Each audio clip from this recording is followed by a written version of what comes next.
Gibran ini belum, feeling politiknya kok belum,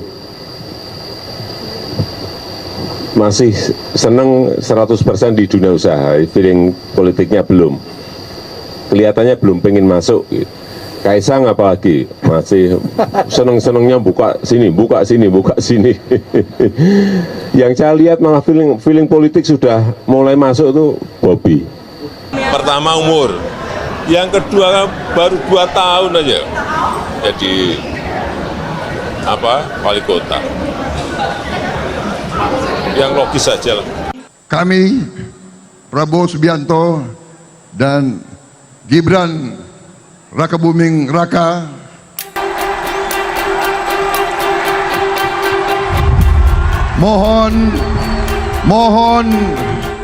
mohon doa restu dari seluruh rakyat Indonesia,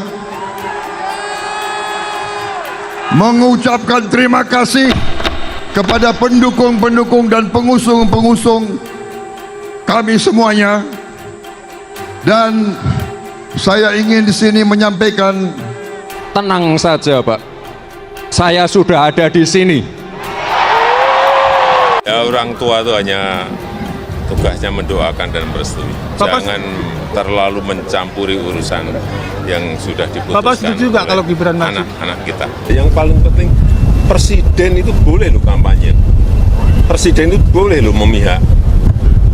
Ibu negara Iriana Jokowi mengacungkan 2 jari mengindikasikan keberpihakan kepada pasangan calon presiden dan calon wakil presiden nomor urut 2 Prabowo Gibran. Tahu dalamnya partai seperti apa, saya tahu. Partai-partai seperti apa, saya tahu. Ingin mereka menuju kemana, saya juga ngerti. Informasi yang saya terima komplit dari intelijen, saya ada BIN, dari intelijen di Polri ada BIK, dari intelijen di TNI saya punya BAIS, dan informasi-informasi di luar itu, angka, data, survei, semuanya ada. Saya pegang semua, dan itu hanya miliknya presiden.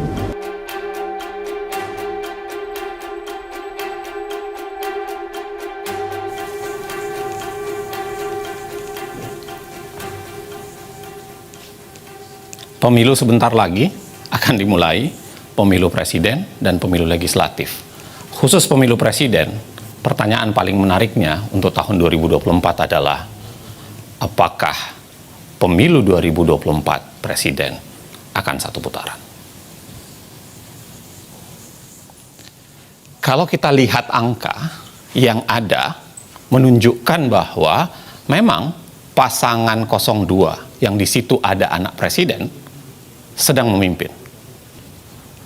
Dan itu barangkali yang membuat mereka sangat getol untuk berkata mereka mau 1 putaran.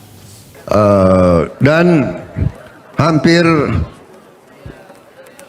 semua survei mengatakan bahwa kita akan 1 putaran.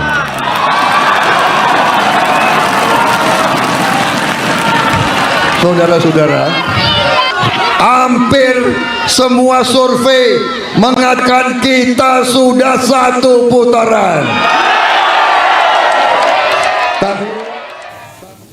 Kembali pertanyaannya soal mengapa 1 putaran? 2 putaran itu membuat resiko kekalahan bagi orang yang sedang memimpin itu menjadi besar. Sebenarnya, secara ilmu politik dan hukum ketatanegaraan, kita bisa bicara bahwa pertarungan pemilu itu seringkali melahirkan dikotomi antara pro status quo dan pro perubahan. Antara orang yang jualannya adalah melanjutkan yang terdahulu dengan orang yang jualannya adalah ingin melakukan perubahan atau perbaikan secara mendasar.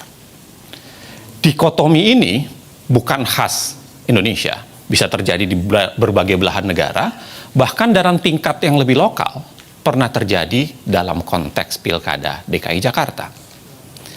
Kalau Anda lihat Pilkada DKI Jakarta, menurut data survei, secara konstan sebenarnya pasangan Ahok dan Jarot yang kita ketahui didukung juga oleh Presiden Jokowi kala itu, senantiasa secara konstan memenangkan posisi paling atas dari semua survei. Kalau kita lihat hasil putaran pertama, memang Ahok dan Jarot itu memenangkan, memimpin paling atas, diikuti oleh Anies dan Sandiaga, serta kemudian Agus dan Silviana. Tetapi yang terjadi adalah putaran kedua, keadaan tersebut berbalik. Mengapa berbalik? Karena bersatunya kekuatan pengkritik atau bersatunya kekuatan yang melawan orang yang paling teratas itu, Anies dan AHY seakan-akan memiliki angka penjumlahan antara jumlah suara Anies dan AHY pada saat itu. Itu sebabnya kemudian pasangan lagi-lagi yang didukung oleh Presiden Jokowi, yaitu Ahok dan Jarot, harus kalah. Ada lagi yang harus Anda ingat bahwa ada yang namanya gerakan 4 jari.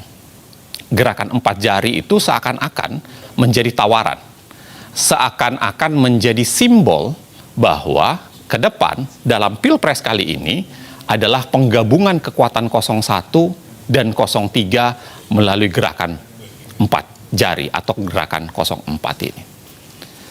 Pertanyaannya sebenarnya adalah, apakah syarat satu putaran hanya sekedar soal 50% plus 1?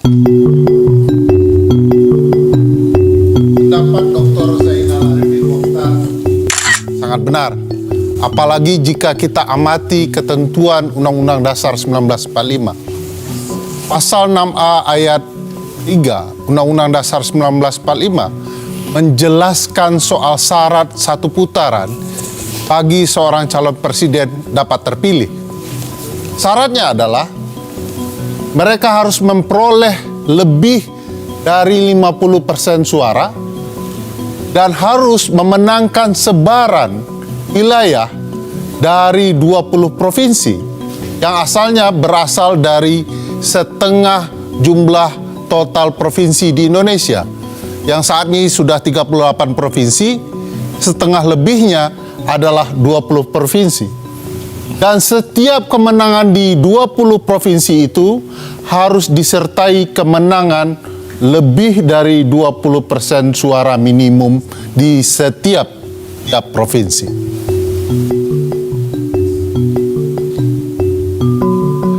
Jika kita amati kemenangan satu putaran yang pernah terjadi dalam sejarah pemilu kita pasca reformasi, di mana pemilu presiden 2009 memperlihatkan kemenangan Presiden Susilo Bambang Yudhoyono, kita bisa melihat dari peta ini.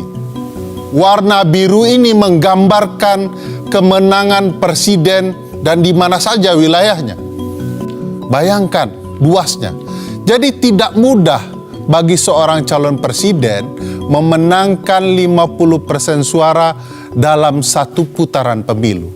50% suara bukan faktor tunggal. Jika kita simak betapa pentingnya soal sebaran wilayah dibandingkan sebaran suara, kita bisa melihat Pulau Jawa. Pulau Jawa adalah pulau dengan